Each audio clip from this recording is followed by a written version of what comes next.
Because they finally got to the point where they divided the country so much internally and the opposition. So he does not enjoy what he enjoyed 2, 3 years ago. He still had the majority support. That support has been diminished, is far below 50% now. And he's going to be replaced with someone much worse. I can guarantee you that because history repeats itself in these countries. You're listening to the Corbett Report. Welcome, friends. James Corbett here, CorbettReport.com. Today is the 22nd of December, 2015, so just about to turn into Christmas. But before we take a Christmas-New Year break at the Corbett Report, I thought it would be high time to get on someone that a lot of people have been asking for in light of recent events. Of course, that is Sibel Edmonds, founder and editor of BoilingFrogsPost.com, to talk about what's going on with Turkey lately. And I think if you've been watching the news at all, you'll have noticed a narrative emerging about Turkey and its relation to Syria and ISIS and its war, brewing Cold War with Russia, its internal battles with the Kurdish element in Turkey, the jailing of journalists and other things getting a lot of attention right now. There's a lot of brouhaha going around about Turkey, and obviously this is something that we've covered with Sibel on this program before in the past. So in order to set the table for today's conversation, I would invite you to go back and listen or re-listen to a conversation that we had a year and a half ago. Sibel Edmonds explains Erdogan's fall from grace, where we talk about the CIA's reverse engineering of Erdogan. From a golden boy, serviceable puppet to the mouthpiece establishment back even 4 or 5 years ago, suddenly becoming the pariah of the international politics in the recent months. And it's interesting to note that change, and it's something that I noted in a recent editorial called "Is Erdogan Being Set Up for a NATO-Backed Coup?", where I took a look at the media coverage that has taken place as of late, and found what I think is a disturbing trend towards vilification of Erdogan across the entire board: the alternative media, the mainstream media, U.S. media, Russian media, U.S. officials, Russian officials. Everyone seems to be ganging up on Erdogan right now. And I suppose we should preface this conversation by saying there are no good guys in international geopolitics, and we are not defending any particular bad guy, but it does seem strange that this is the exact point at which all different forms of analysis are converging, and there's no one that seems to be taking a step back to look at the bigger picture and see if something is being set up right now. So, with all that being said, and with all of that background being in the show notes for this conversation, so you can go and research more about that for yourself, let's bring Sibel onto the program. Sibel, thank you very much for joining us today. And first of all, let me just ask if it is your assessment as well that we are seeing a kind of strange convergence of a lot of different media narratives on this singular point of Erdogan is the pariah on the international stage right now. Absolutely, 100% with you on that. It's to a point of being surreal and being so many-sided. As you can see, Turkey has been so isolated because with what's going on between Turkey and Iran, because that relationship has cooled significantly since the beginning of this conflict with Syria, which started by NATO-US operations in 2011, and we covered that. Turkey and Syria, Turkey and Iran, and now, of course, latest Turkey and Russia. And the relationship started really getting frosty, as you know, in 2012, 2013 with the United States and NATO because of Fethullah Gulen and the whole CIA operation and the rift between Erdogan and Gulen, and the Gezi protests that you were covering, and we talked about all that. And I said it's basically time for him to go. But the biggest obstacle the US has been facing has been the popularity of Erdogan up until recently, about a year and a half ago in Turkey, as a preventive mechanism. Well, that obstacle we see that has been removed to a certain extent domestically in Turkey. But with international escalation, we are seeing this incredibly well designed and almost unanimous, as you said, unanimous coverage of vilify Erdogan. Now let's be clear about why this is such an important move by setting up the historical context for this. I mean, is what Erdogan is doing right now objectively any worse than what has been going on in Turkey for decades under other leadership? Absolutely not. And I'm giving a definitive answer here, 100% answer, because I have lived under so many different administrations in Turkey. So what you had in Turkey since 1980, the United States, NATO, CIA, they massaged and directed Turkish military to for a coup. Yeah, and we had the 1981 coup in Turkey, and we had a military regime which was installed by the United States, okay? And this kind of continued till 1986, 1987. Then puppets were installed as the supposed elected government, the candidates that were actually forced upon people. And if you look at these people who became prime ministers since 1986, you will see what connects them. All of them almost had citizenship in the United States. One or two of them were high-level people in IMF. These are the Turkish people who became prime minister. Then we had this despicable woman, Tansu Çiller. Okay, she became the prime minister. Well, she left the country. She left Turkey, came to the United States because her husband swindled the public. He had a bank, so he got hundreds of millions of dollars, left the bank bankrupt, okay? Very similar to our situation that we experienced here. They came to the United States. She went to Harvard University. They were given citizenship while they were most wanted actually that's the husband, in Turkey. And lo and behold, US, CIA, after grooming this woman, they brought both of them back to Turkey. All the charges were dropped against the husband, and she became prime minister, okay? And as far as people talking about the treatment of journalism, I am not defending Erdogan. His track record is awful. I'm not defending him in any way. However, during these other prime ministers, the puppets installed, the US puppets installed in Turkey, between 1980 and 2000, we had thousands of reporters disappearing, being tortured, mass jailing of authors and journalists, even poets, okay? So if you were to put it in these relative terms, Erdogan is mild compared to what those people did. I'm saying what Erdogan is doing in terms of journalism and the press is terrible. But his predecessors, they were 1,000 times worse. And there was no coverage in the United States about the atrocities that were being committed in Turkey, torture, human rights abuses, the stuff that was happening with these Kurdish villages. I mean, they were burning down. It's as close to genocide as it can get. No coverage. We wanted to sell weapons, and if we ended up acknowledging these atrocities, then Congress would have put in place the embargo and saying sanction, and you're not going to send any weapons. We didn't want to have that. Plus, we were training both the military and Turkish MIT to do what they were doing. In 1980s, it was to counter Russia, Soviet Union, and after that, it was getting into Operation B Gladio. So again, you are not reading any of those. I'm not talking about you. I'm talking about people in general of what Turkey had before and put it in relative term what you see with Erdogan. And if you were to do that, you would see, even with the horrible deeds that he is committing, it's nothing compared to his predecessors. And we had no such coverage in Turkey. I mean, in the United States, in the United Kingdom, because those were the NATO US puppets installed there. We actually, through coup and installation, we put those people in place. With Erdogan's party, they won elections, okay, fair and square in 1997. Okay, people voted majority for Erdogan and his party, AKP.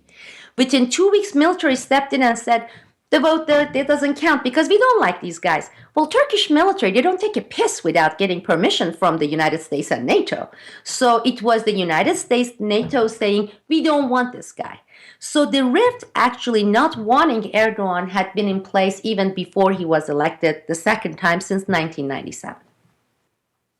Well, as always, the bright spotlight of media outrage and moral shock is always selectively focused, and here is no exception to that rule. But I guess the question then is, who is pulling these strings at this time? Is it NATO, CIA? Is it Israel? Is it elements within Turkey? Is it the Kurds? Is it Russia? Who's really pulling the strings, and why now? I have to say all of the above, because currently Erdogan and the current administration, they are in this many-fronted wars, okay? I mean, we talked about, I said, Russia with Iran, relationship cooling, with the United States, NATO. Well, we have covered the issue of Fethullah Gulen. Well, Fethullah Gulen's network was $22 billion. And as we know, Erdogan actually, through the court there, the Supreme Court, they actually issued this warrant saying, we want this guy returned to Turkey. And they filed it with the United States government. So we are looking at this $22 billion worth guy who is in the United States. He's wanted in Turkey. He works for the CIA. Do you know what kind of lobby this guy has? There has been some coverage here and there on Fethullah Gulen. Just take a look at the number of senators and congresswomen and congressmen he has pocketed, you know, with direct and indirect bribery. So you get a lot of media coverage that is completely guided, directed by Gulen, who works for the CIA. And of course, you have NATO. And now, of course, Russia has added its voice and has entered. So actually, Russia is siding with these groups, okay, indirectly. So it is many-fronted. And the people you're seeing here, again, I know I have said this before in your program, Kurds, as always, are being used. And they are going to be disposed of all the time. This scenario, this story, or different versions of the same story, has come into play so many times in Turkish politics. It's Turkish both domestic politics and international politics. And I know they feel like right now they have some backing, but they are just a bargaining chip. And they have always been used as bargaining chip and later quashed and destroyed. So some of these figures you see going to Russia and being, you know, pat on the back and praises that are being sung here in the United States, in New York Times, etc., they are temporary. As you know, just like KLA and all other organizations, today they would do it. 6 months later, they're going to be listed as terrorist organization by the State Department. So it's going to be short-lived for them. Right now, they're just serving the function of a bargaining chip. All right. Well, let me then push back a little bit on this narrative and say that Erdogan is clearly involved in some manner in what's been going on in Syria. Turkey has been a staging ground and a base of operations for Syrian opposition, i.e. terrorists. It has been a smuggling route for funds, for arms, for fighters. It has been a smuggling route out of Syria through Turkey for oil, and Erdogan's family members are implicated in that in, I think, a credible way. And Erdogan himself is linked to alleged terrorist financier Yassin al-Qadi, who we've talked about before, and other things of this sort. I mean, there's clearly some fundamental corruption going on. And on top of that, I haven't heard Erdogan kicking back against these types of elements within, you know, the military or the government that are threatening against him. I maybe that is going on, but why does this not implicate Erdogan himself in what's going on in Syria, for example? For this, we have to go back to 2011 when no one was covering Syria, and we broke the story of Turkey, NATO, US training what the people we call ISIS today in Turkey, in US Air Force Base in Incirlik, in Adana, on the border. So the stuff that you just listed Erdogan doing up until, I would say, 2014, mid-2014, was under direct order by the United States and the CIA that he was doing. And he was doing it under direct order from NATO. So in terms of training ISIS, which was actually NATO troops and US troops actually doing the training in the base, all those were completely done under direct order by the United States and together jointly with the United States. So what happened was, This is the United States, they being the United States, they wanted to have a quick Libya scenario with Syria, okay?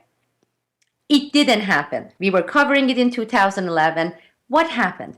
We ended up with this situation between Ukraine and Russia because then the United States, the CIA, NATO, they had to put the Syria and the whole goal objectives with Syria on the back burner and say, just sit here and simmer. We're going to go and get busy with Ukraine. We have another front, okay? We don't want to fight in many fronted wars.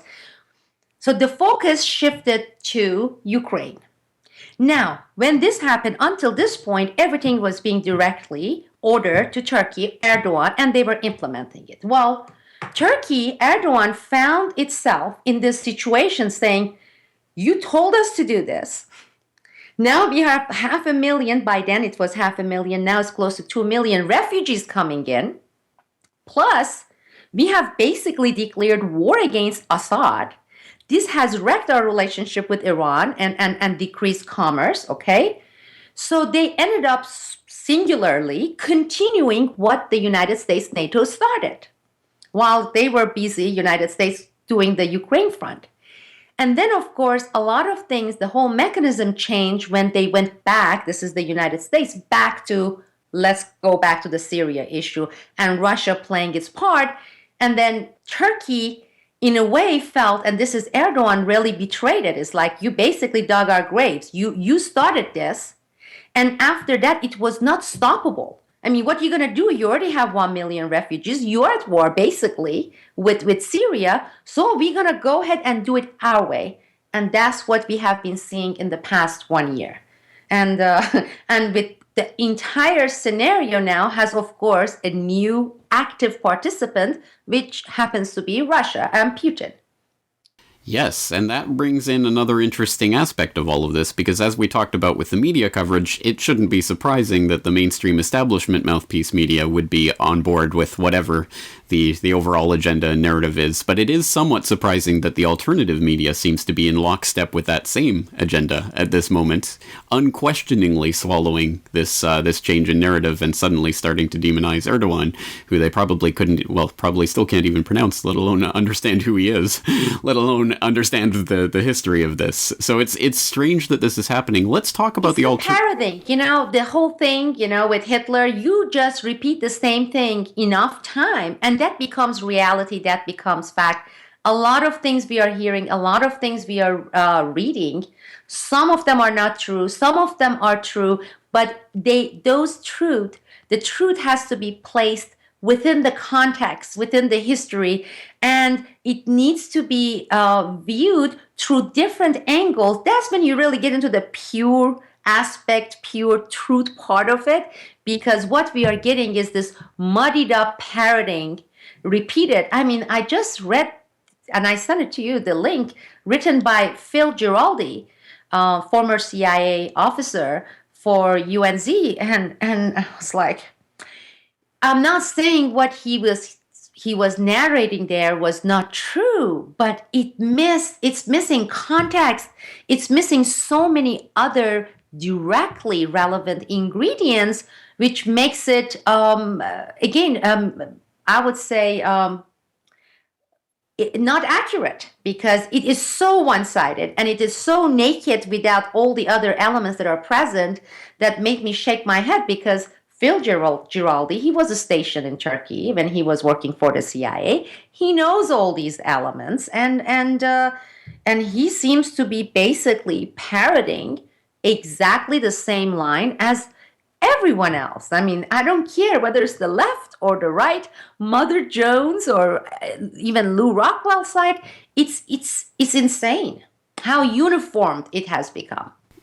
That's right. And a lot of that seems to me to be, of course, not siding with the US, NATO, CIA part, at least openly, but really siding with Russia in all of this. What do you make of the Russia worship that's going on in a lot of sectors of the alt media right now? We briefly talked about this this innate need in most people, majority of hero seeking. You want to have a leader, you want to have a hero, and if you can't find one, you go create one. It came up when we were talking, you and I, about Greenwald and Snowden, and suddenly this was going to cause revolution, remember? And all the things that were going to change. This was it. This was what people were waiting for. You are seeing it today, in the past, especially year or so, with Russia and Putin. And you know how we always talk about CNN's coverage in 2003, 2004 of Iraq war, shock and awe? I mean, you watch Russian media, especially RT, I would say they are playing the shock and awe 3 times worse than CNN did. And it's like, we dropped 38 bombs. It's like, yeah. And then they were I marvel. I mean, the parallel between U.S. mainstream media warmongering, MIC loving U.S. mainstream media, and what we see today with RT, it's uncanny. And it's nauseating. It's completely nauseating every single time I get But the very people who reject that from CNN and those sources embrace it wholeheartedly on the Russian side. Do you know why? Of course it's obvious. Because when it involved US and US stuff, it was sticking it to the United States. See, when you go to court, let's say you have a murder case or whatever, one of the things that comes into play is the intent. Did you have the criminal intent, or was it was it done without intending to do the harm? Well, with the intention of RT was, sure, they did have excellent coverage on U.S. civil liberties, which lacks what civil liberties, and all these cases, warmongering the United States, they shined, they were great. They were not doing it because they care about the people's welfare in the United States and their liberties. They did it because they wanted to F-rush the United States, and they wanted to stick it to the United States. That was their intention, and some positive externalities came out of that.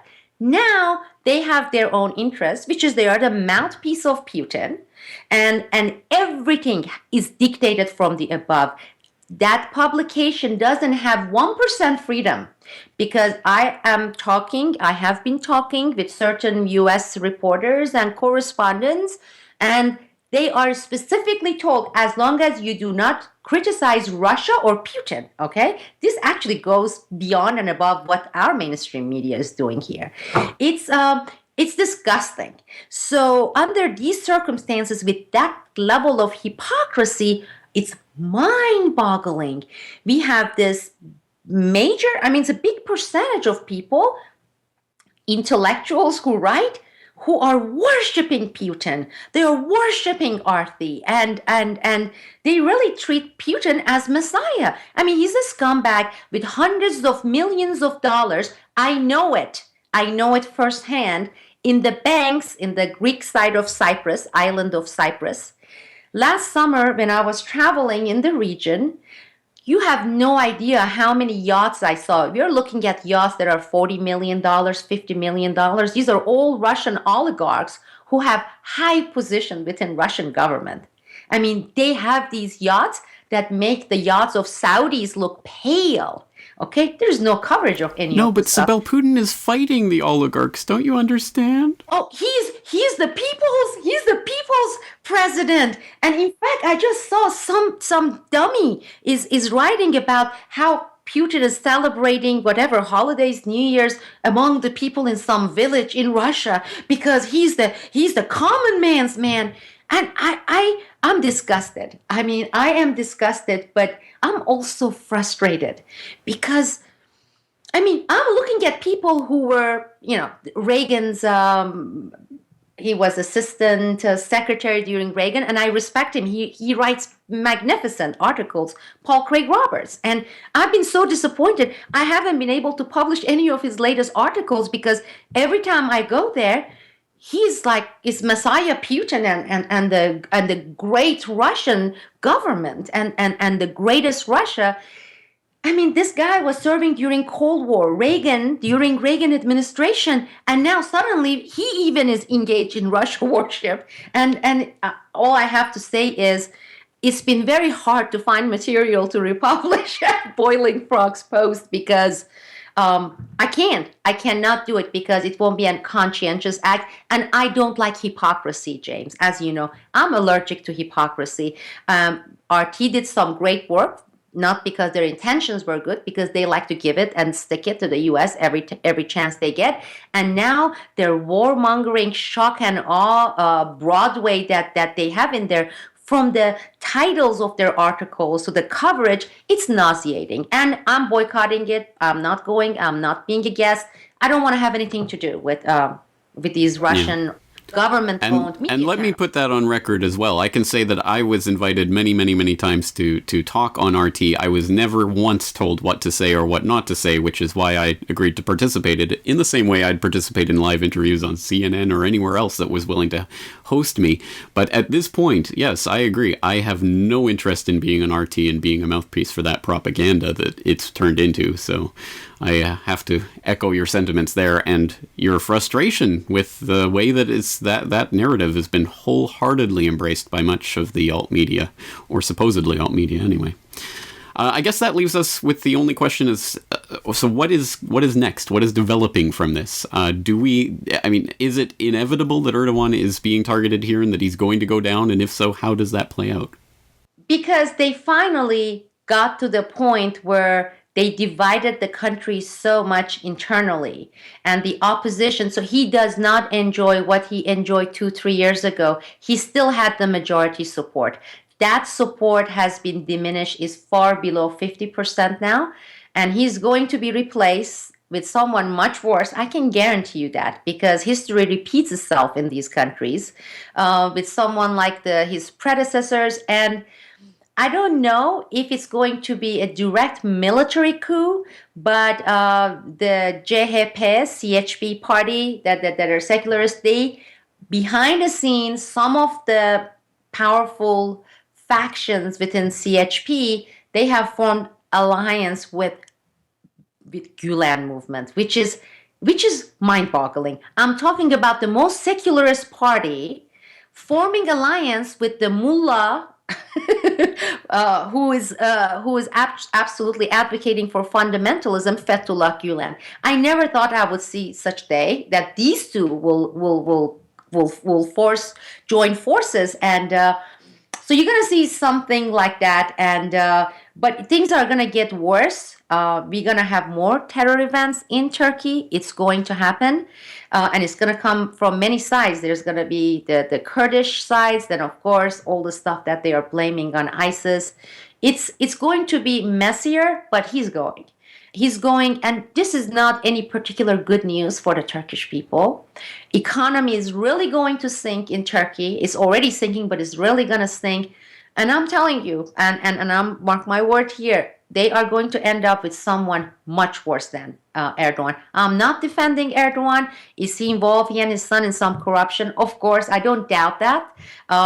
Did they obey the United States order in creating ISIS? Okay, arming ISIS. This was, where do you think they got the arms? And everything that goes there is from the NATO, from the United States.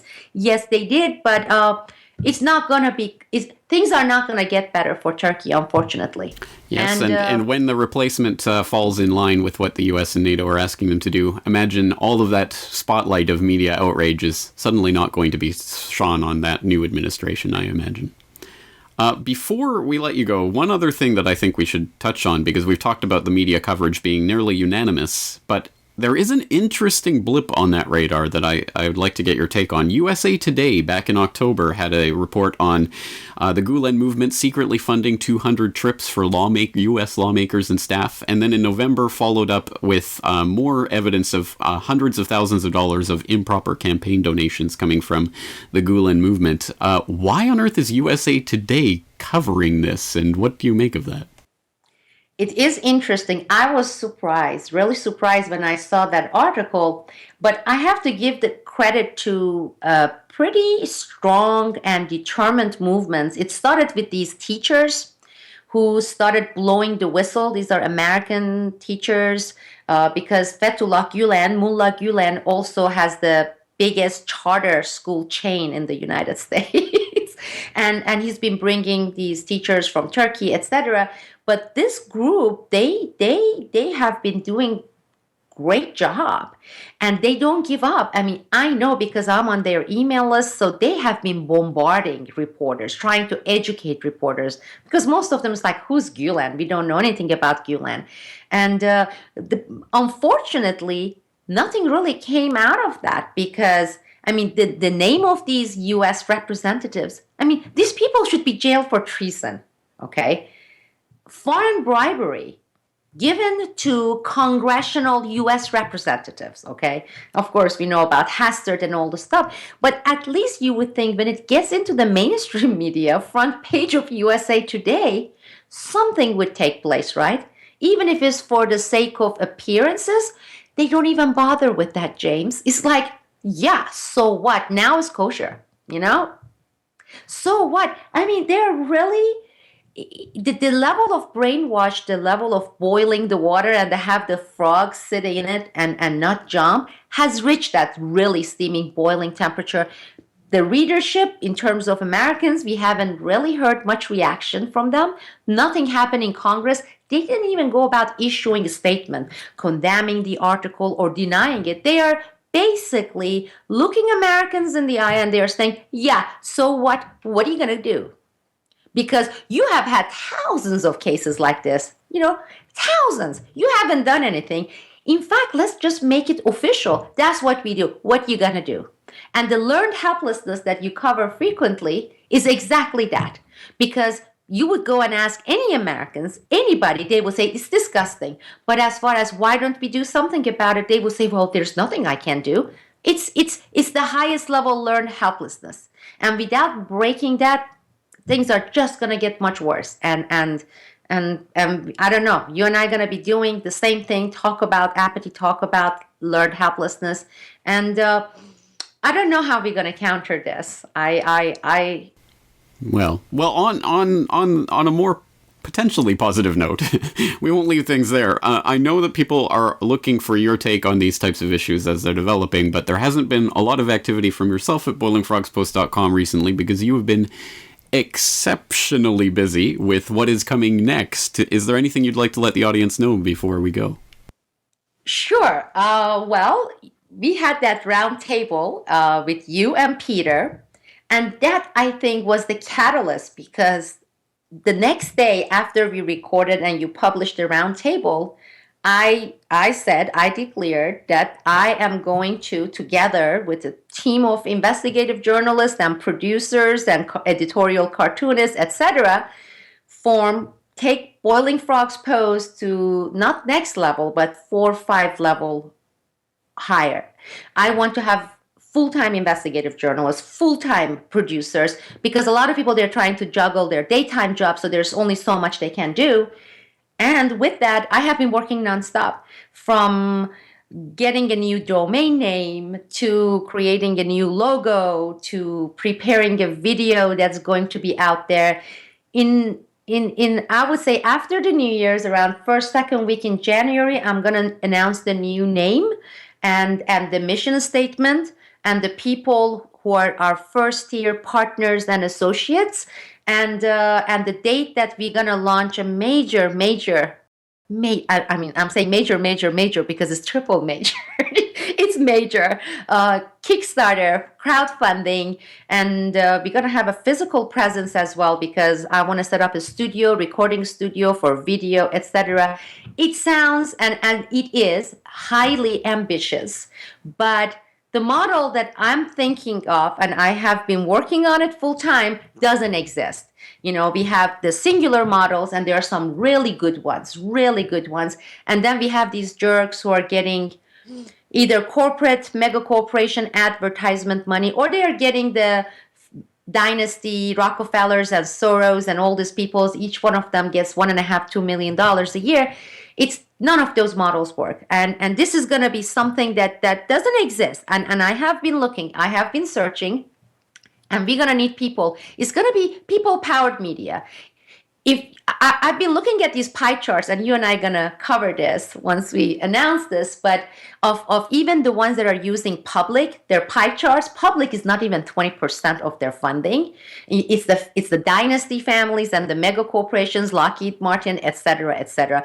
And actually, I think it's the false pretenses to go and say we are national public radio. Screw that, you're not public. 70% of your funds are coming from the 1%, so shut up and don't use the word public. So we're going to have some exciting announcement. I've been exhausted. This is after the Supreme Court 2006. I kind of started leading quieter life, and I was pretty happy with that. Really, it was kind of, not with the results, but after all the wars and all the conflicts and the court cases and the fights and everything. So this is the first time in years I have been working this hard and under high stress level, in a good way, positive stress, because the stress can become drive. And I usually get energy from stress. I don't try not to let it drag me down. I try to use it as a fuel to move forward. And I think the announcement is going to come from you and I, because it's I just do this quick thing and you can wrap it up. It's I have been talking with people to do this promo video that they need a studio recording so that it's high quality, and I just freeze. I'm like, I have the chemistry. I can do it with James, and I can't do it with anyone else. So I'm even working on that. So it's going to be very exciting. Well, no one is looking forward to it more than me, but I hope other people are looking forward to it as well. We'll leave it there for now, a positive note, something to look forward to in the future. Sibel Edmonds, of course, in the meantime, boilingfrogspost.com is the place for more information on this. And of course, the show notes will have links to all of the articles and other things that we've mentioned today. Sibel, thank you very much for your time. Thank you, James.